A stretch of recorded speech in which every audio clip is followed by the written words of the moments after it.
Just say you hate basketball. Everybody thought Nick Young was a joke. The internet turned him into a meme. He's the goofy guy, the dude that's always playing around and laughing like he never took basketball seriously. But in his documentary, Second Chance Season, we see young Nick Young in a very different light. We may have saw him as a joke, but if you actually knew his story, if you actually knew where Swaggy P came from, you realize that personality might have been the only reason he survived. Sometimes in life, people don't get a first chance. I'm fortunate to be blessed with a second chance. Last spring, the school board ruled that Nick could no longer attend high school because Nick had attended 2 other high schools and flunked out. Finally, the superintendent got involved, and he convinced the board that Nick didn't drop out because he wasn't smart. He dropped out because he couldn't handle being in class with members of the same gang that had murdered his brother. Another gang-related tragedy in the Southland this evening. A young man. And I never really got a chance to say goodbye. Mostly everything I do, like before a game, I say, Junior, let's go out and play. Number 34, This opportunity for him to come back is going to be life-changing. People call me a dumb athlete, like all I could do is play basketball. He's got 59.2.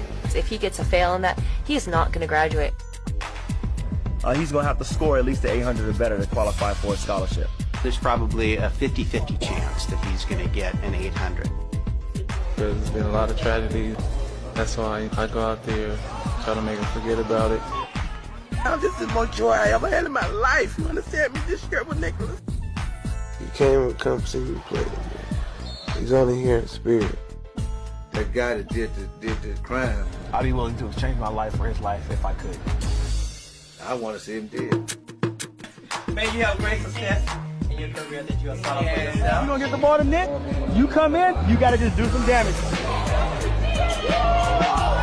We're going to bump each other, we're going to hate each other. This is going to be a great time competing with a friend. The first 4 games, you play in a Florida game, you get 29, 30 points. Smile on your face. The last 2 games, you want to play like you want to be Mr. Superstar Scorer, and you suck. You got to put it to rest and tell everybody where you want to go to school. You're looking at the NBA. I'm looking at this BA. The interest level from the NBA teams isn't there. It's how you deal with adversity that determines how you carry on in life. I feel if I mess up now, the whole world would be mad at me. Man, sometimes the funniest player in the room is the one carrying the most pain. Losing your older brother to gang violence at 5 years old, and then your other brother has a severe mental breakdown from the trauma of losing his brother and has to be checked into a psychiatric institution. One senseless act of violence destroying 2 lives. And then Nick Young said something that changes how you see him. He said he started laughing and joking all the time because his house had become so sad from the tragedy. So he tried to be the one that brought happiness back into the family. This goofy personality that I know a lot of us saw as immaturity was actually more like survival. And laughter and humor and positivity and basketball are actually perfect coping mechanisms. And here's the other part people forget. Nick Young wasn't just some meme, he was actually nice. Played 12 seasons, at his peak he was averaging about 17 points a game. And as Gil likes to remind us, he played his heart out for a championship with the Warriors. And here's a very human part that'll make you think.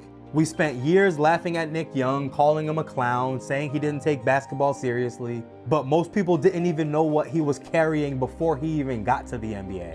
And honestly, the way we talked about Nick Young is sort of the same way we talked about JaVale McGee. And look at them both now, champions. It's just a reminder that sometimes the guy that's laughing the loudest is the one that's carrying the heaviest story.